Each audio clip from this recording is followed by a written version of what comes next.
Me otetaan Jonna Sundling, mikä hänen vastaus on, ja sieltähän se tulee. Sundling, Pärmäkoskeen aika menee siinä umpeen, noin. Ja Niskasen siitä heilahti. Ai että, Sundling on taipunut. Se on 2 palkintopallilla tänään. Siltä se näyttää. Karla vastaan ensin Pärmäkoski.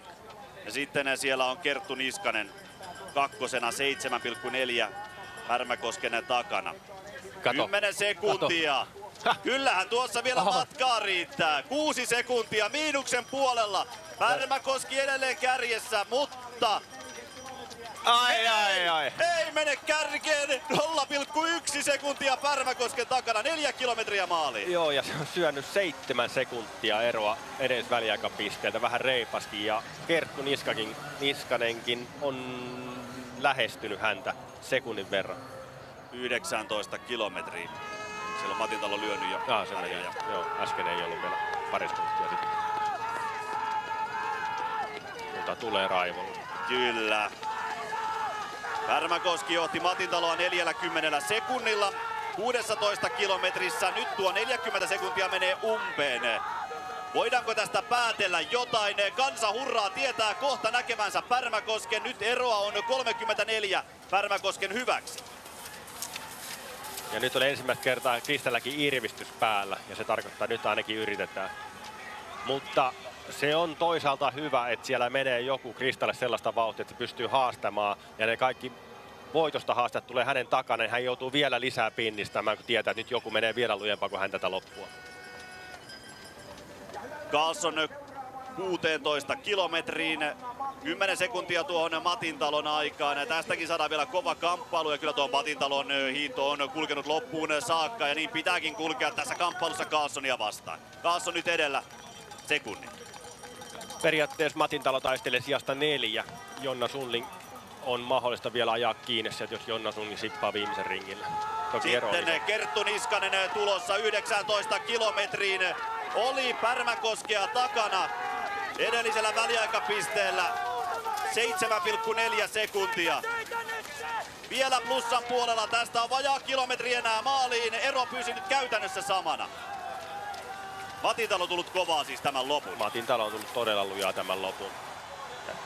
Tota eroa Kerttu ilman Kristan mokaa saa kiinni. Yleisö seisoo jo katsomoissa. Johanna Matintalo on tulossa maaliin. Kuinka korkealle tämä veto tänään riittää?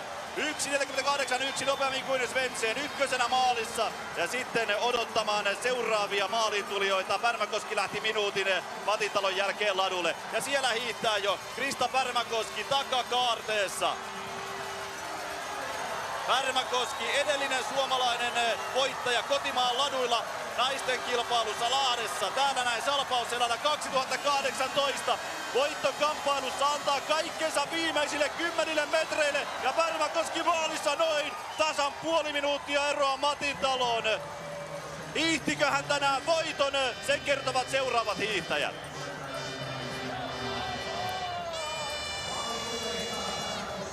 On ainakin väsyneen näköisiä naisia maalissa, ja se tekee tästä väliaikalähtökilpailusta. He joutuu joka metriltä kamppailemaan, taistelemaan, ja vielä kun tästä sekuntikamppailu on voitosta.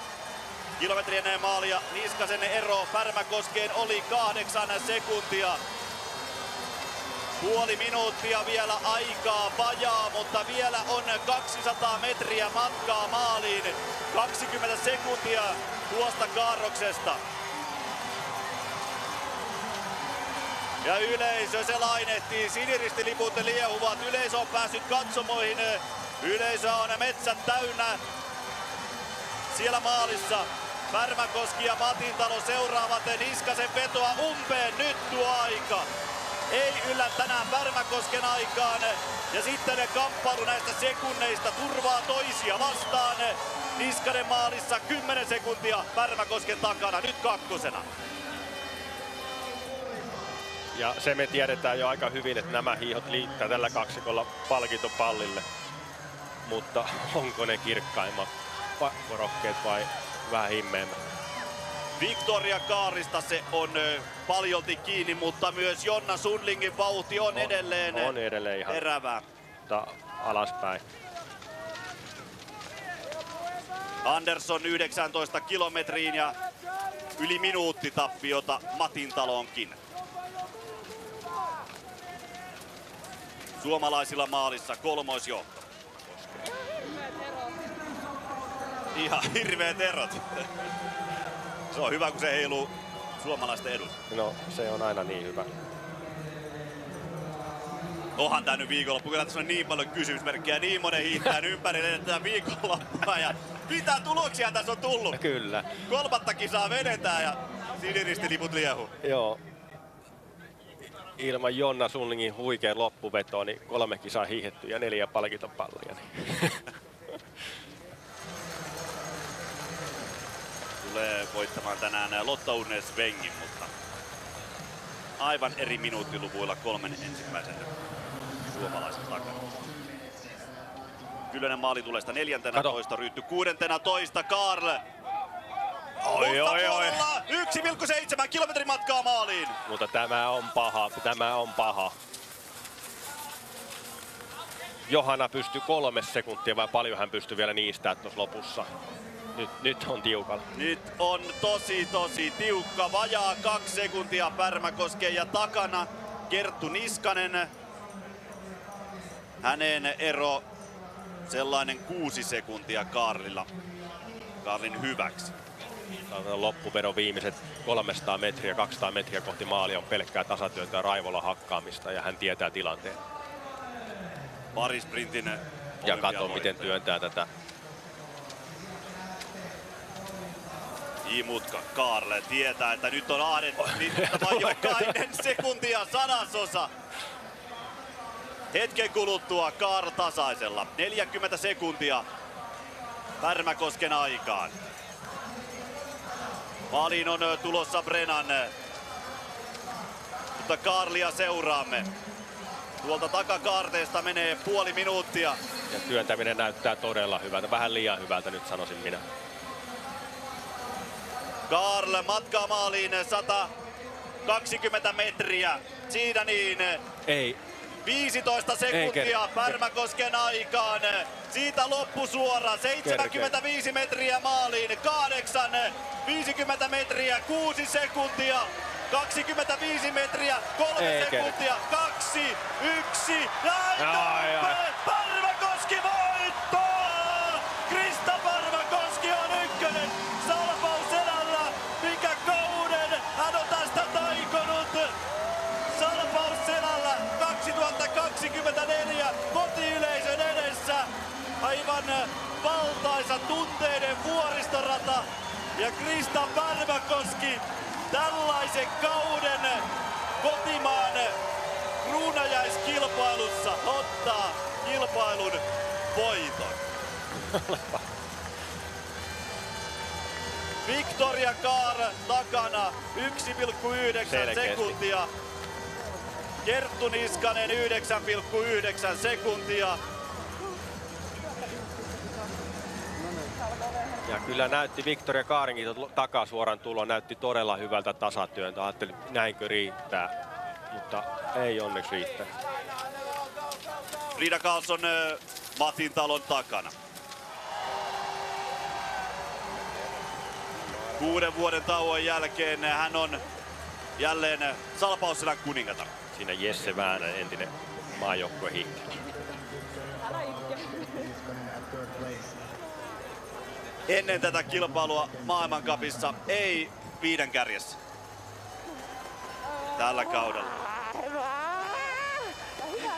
Ja ennen kaikkea, miltä se hiihto näytti. Se oli todella hyvän näköistä ja laadukasta hiihtämistä. Molemmilta näiltä suomalaisnaisilta, myös Victoria Kaarin.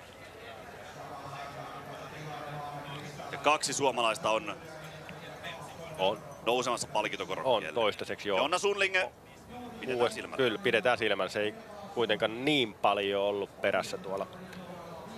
Ainoastaan 5 sekuntia. Ja tiedetään, esimerkiksi Johanna Matintalo pystyy suhteessa näitä muita ajamaan tässä lopussa kiinni, niin katsotaan mitä Sundling pystyy tekemään. Tämän kärkikolmikon osalta, mitkä toistaiseksi on kärjessä, niin oli hieno nähdä, että kenelläkään se hiihto ei näyttänyt. Sehän on tosi pahasti sakkaava ja väsähtävä, vaan he kaikki jakso puristaa ja taistella loppuun asti ja se hiihto näytti hyvältä. Ja täytyy sanoa, että käytännössä paras voitti.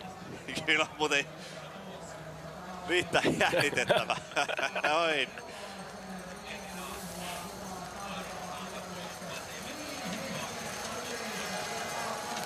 Näin se on, että Frida Karlsson väliaikaistonkilpailussa ei perinteisellä enää voiton sarjaan ei pysty palkintokorokkeelle ja 3 suomalaista hänen edellään. Stadlober tulossa 19 kilometriä. Näyttää siltä, että on sen verran taipunut, ei voi mitenkään kilometrissä tuota aikaa saada kiinni. Ei voi mitenkään. Se kuitenkin on ensimmäiset väliaikapisteet lähtien. Hän on saanut niinku tappio koko ajan suhteessa suomalaisiin, niin ei sen viimeiseen kilometristä edukseen enää käänny. 2 suomalaista palkintokorokkeella. Ja tässä Sundlingen maaliin. Ja Niskasen ja Matintalon väliin. Puoliväliin ajallisesti. Taitaa Katarin Henning tulla nyt maaliin. Henning 16, 3 kärkeä.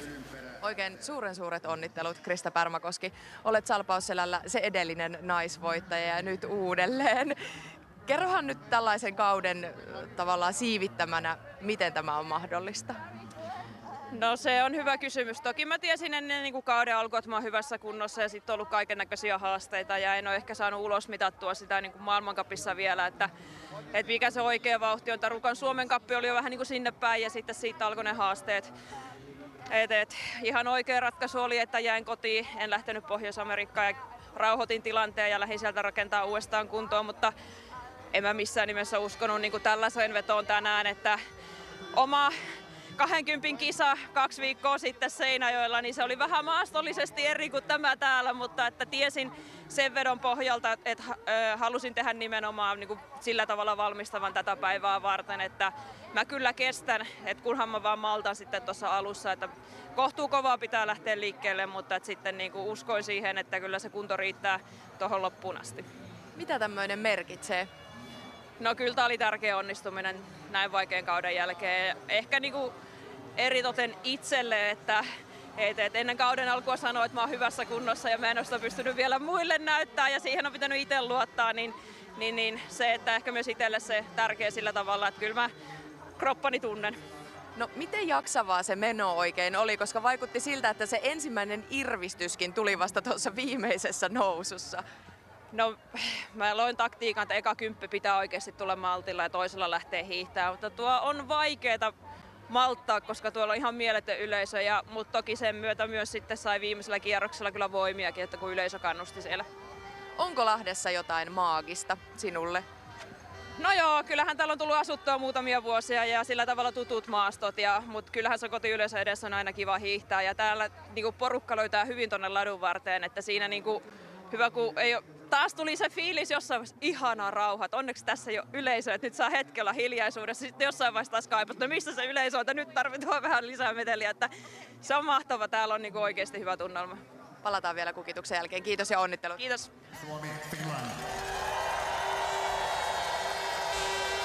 Kerttu Niskanen jälleen palkintokorokkeella tällä kaudella. 2 voittoa. Uudessa Kiinakin heilahti palkintokorokessia. Victoria Karl antoi tänään kerrassaan loistavan vastuksen. Ja siinä pitkästä aikaa suomalaisnainen korkeimmalla korokkeella kotimaan kilpailussa Krista Pärmäkoski. Ja tämä oli muuten Kerttu Niskasen uran ensimmäinen palkintokorokesijoitus Salpausselän henkilökohtaisissa kisoissa. Maailmancupin kokonaistilanne vielä. Kerttu Niskanen 6.